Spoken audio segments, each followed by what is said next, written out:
Hey sweeties! Welcome back to my channel. Hope you are doing well. Today's video is gonna be so excited because I'll be DIYing and doing a thrift flip with me kind of video today, and I'll bring you guys along with me in the process of me doing it, I guess. First off, I want to show you guys the idea that I'm going for that inspired me, which is here. I found this one from Pinterest, and I always wanted to have this kind of console table or table or etc. Na it has like a three-legged. I believe it's like a modern.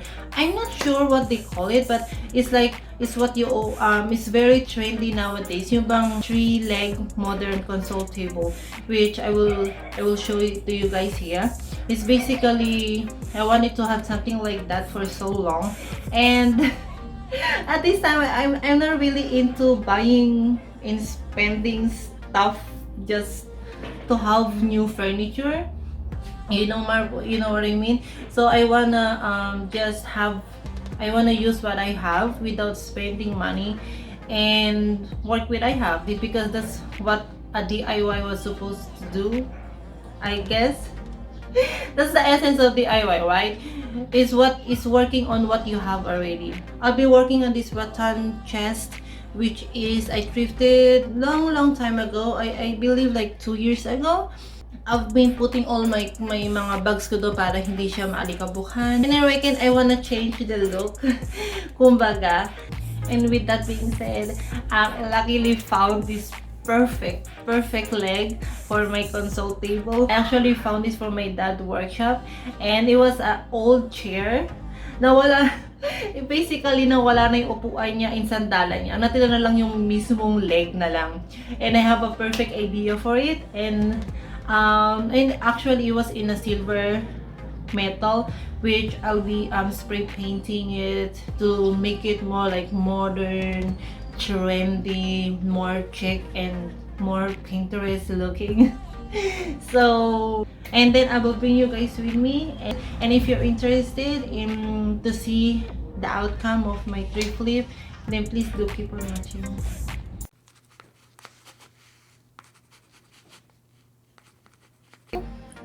Here is the chest that I thrifted like a year ago, and if I'm remembering it right, I bought it for like mga 900 ata. It was really good deal. Actually, at that time, I wasn't meant to thrift. So at that time, we were passing by sa highway, papunta kami sa SM. And then while I was in our car, parang napansin ko lang siya sa store nila. It's a Australian surplus, I believe, or Japan. Yeah, this chest rattan is really popular.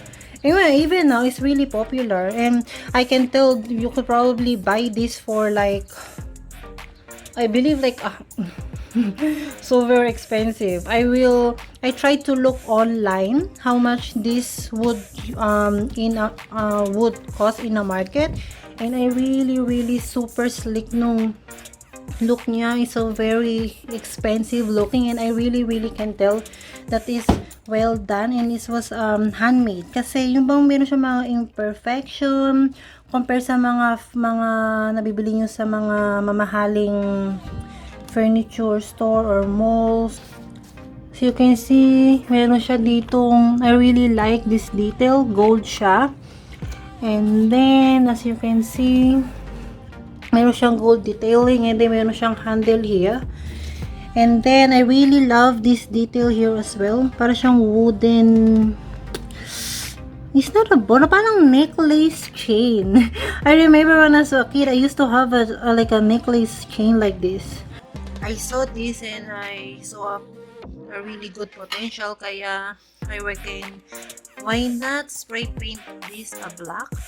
Ipapatong ko lang dito yung na-thrift ko, and then I'll probably will screw it to para mas stable siya. And this was originally, I think it was like a diner chair, tapos nagkalaglagan na yung upuan at yung ano niya, yung sandalan niya. So let's see what we could do for this. And guys, Ignore the stain here because I'm so clumsy, so I accidentally threw my nail polish here. We are now sa labas namin para tapos nag-flat na rin ako ng lumang tela dito para hindi mapintan yung floor.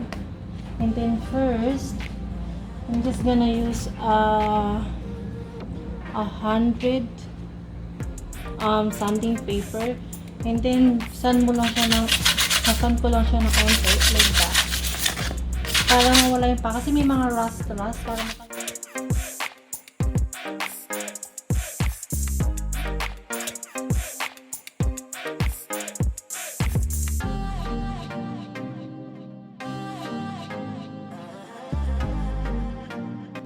and then I just finish wiping it with a dry cloth para matanggal yung mga excess, mga dusty na natanggal natin from sanding it.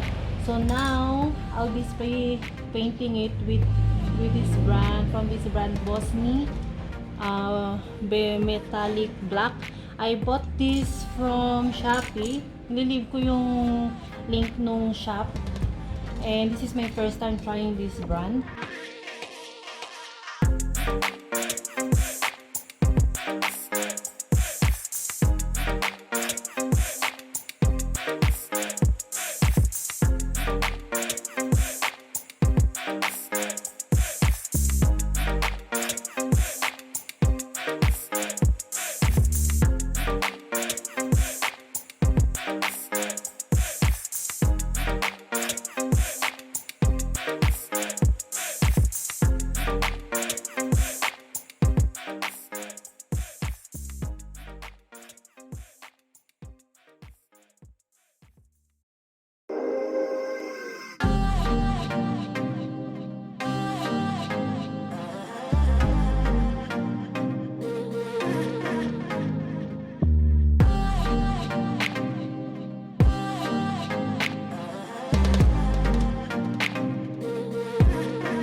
And as you guys can see, naging black na siya. Super ganda ng pagka-finish niya. It's so soft.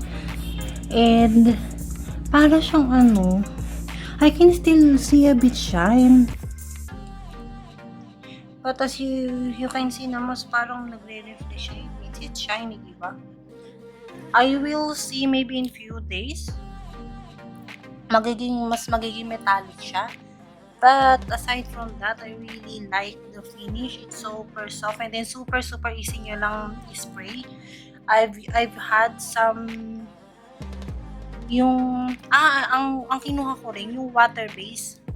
Sorry, hindi siya yung oil base kasi mahirap gamitin yung oil base. Saka masyadong mabaho ito. It's not that. And as you guys can see, super naging black na siya.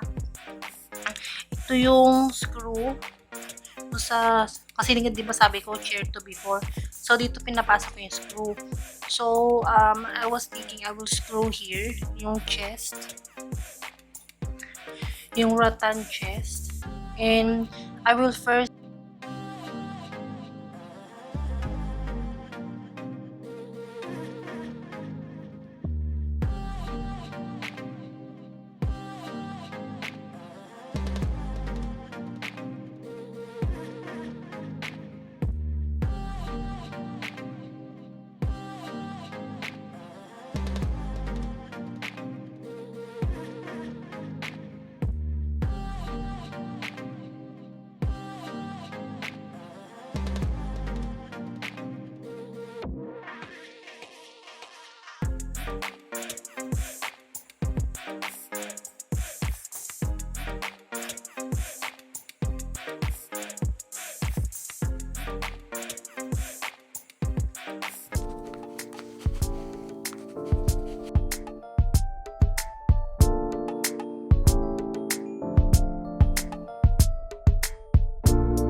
thank you guys for watching. If you enjoy, please like this video and subscribe to my channel. And I'll see you guys in my next video.